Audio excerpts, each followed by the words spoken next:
We get asked all the time, can $2,500 a month really cover everything when you're living abroad full time? So today, we're breaking it down and sharing the real numbers and what we've learned after months of slow travel. Hi, we are Sean and Tina. We retired early, sold almost everything, and now traveling the world full time. We will show you how you can live abroad comfortably on $2,500 a month with real budgets, tips, and destinations that can make retirement affordable and exciting. So, hit that subscribe button and see how you can retire sooner, travel longer, and live more. Before we share the actual numbers, you may be thinking, so how did you come up with $2,500 a month? Well, before we started to actually travel, and doing our research, we looked at the destinations that we were going to be going with. We also took into consideration, our spending habits that we had at home. And so we used those factors to help us start to narrow things down, like the cost of food, eating out, transportation that we had learned about through YouTube. And that's what allowed us to set that budget of $2,500 a month. Now, granted, it was an estimate based on what we expected to happen in these destinations. So during this video, you'll see if it really actually worked out for us. Our monthly budget breakdown, and we base this off of 28 days. And the first thing we have is our housing. And we budget anywhere between $900 to $1,100 a month. Anything under budget is always a plus on housing. Yeah, and we have had instances where we were well below that, even that $900 a month mark. So this budget seems to be on target so far based on the destinations that we've traveled to. Next on the list is food and groceries. And we budget anywhere from $150 to $200. That's been fairly easy for us to manage. We use a lot of local markets, a lot of local grocery stores. So that's been relatively easy for us to stick to. And our dining out, we have budgeted $400 to $500 a month.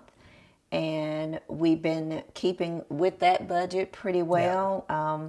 Eating local foods and staying away. Western foods can be a little bit more costly. Now, we can do that every now and then because we love a good pizza. That's true. That's true. And I can definitely say they do a pretty good job on the pizza. So, but it still fits into our budget. Right. And then transportation. We budget between $100 and $150. Honestly, it's very easy for us to meet that budget. The largest portion of money we've spent on transportation has been airport transfers. So getting from the airport to our accommodations and from our accommodations back to the airport. So normally transportation throughout the city is very, very reasonable. We have next is health insurance and medical visits. And we budget between $200 to $300 a month on this. We do have a set amount on our health insurance, and that's $290 a month for our safety wing. So that's pretty much in place every month. Right. And then finally, we have entertainment, miscellaneous, and our cell phone service. That budget is $200 to $250. That's been fairly stable for us, so that number has been pretty accurate.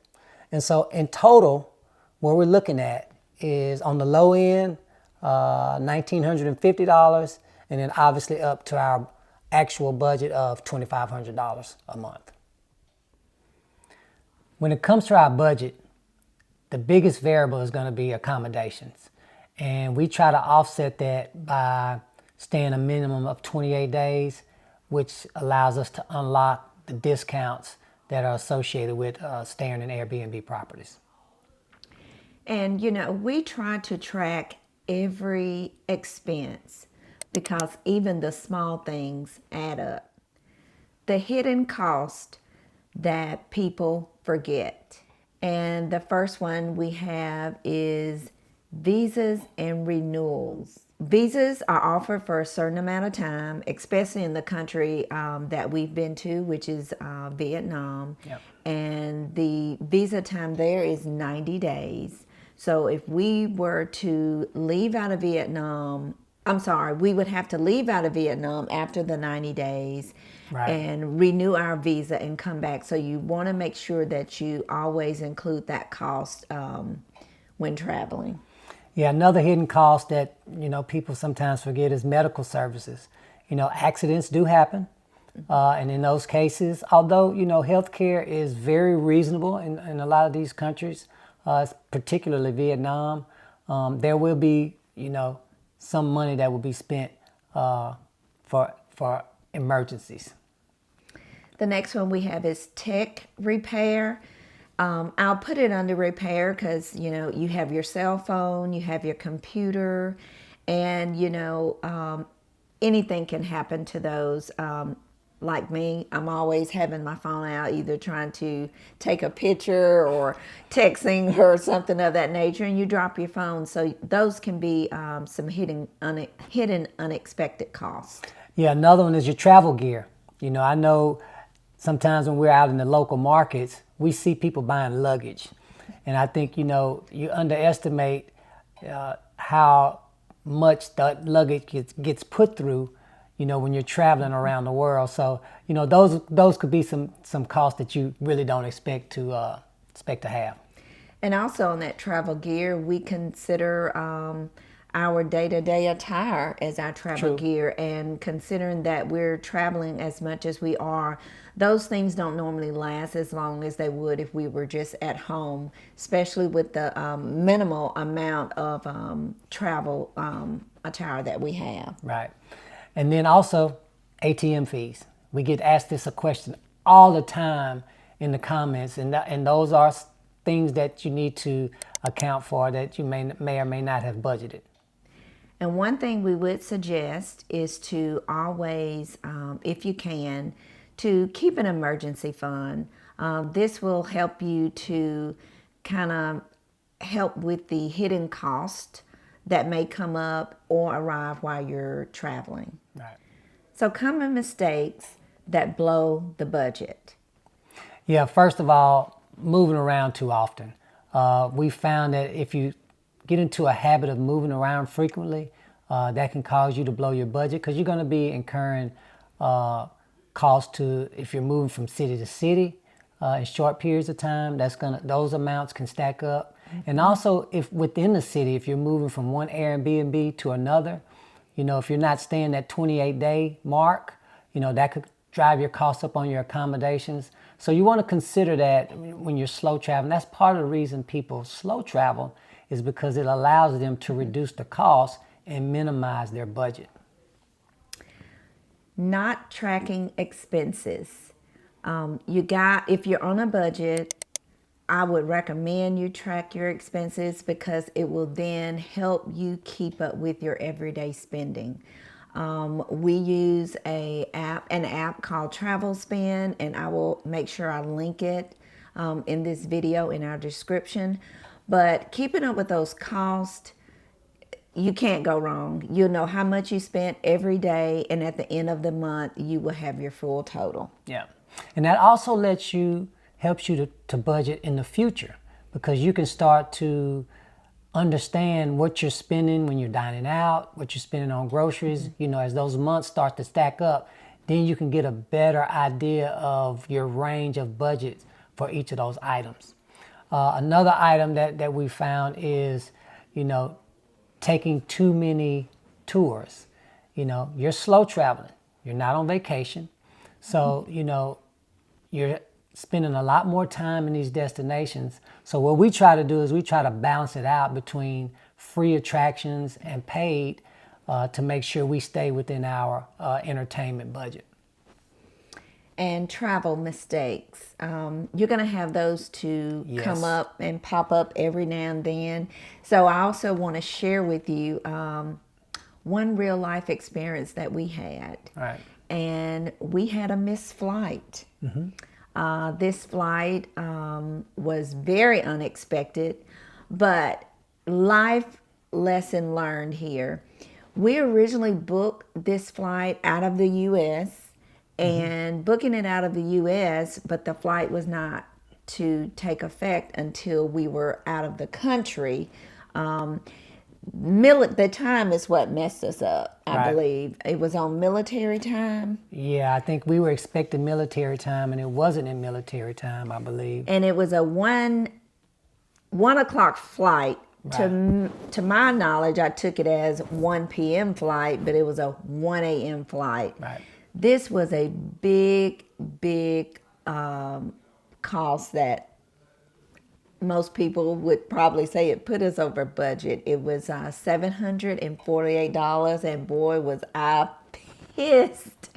I was like, oh my God. I called the airlines, and the lady told me, you missed your flight. And I said, no, I didn't. She said, yes, you did. And I looked at my husband, and guys, we missed the flight. And the next flight was not going out, scheduled to go out until the next morning. So we had to wait a whole day before we can leave back out again. But these are some of the travel mistakes that happen, and that's why it's very important to make sure that you have emergency fund in place. So that's what it's for when you make mistakes like this. How do we make our $2,500 a month budget stretch further? Yeah, I think probably the single largest item is accommodations. That's going to be your largest cost for the most part. And what we do to try to maximize our budget is, I think we've said this before, on Airbnbs, we're going to stay a minimum of 28 days.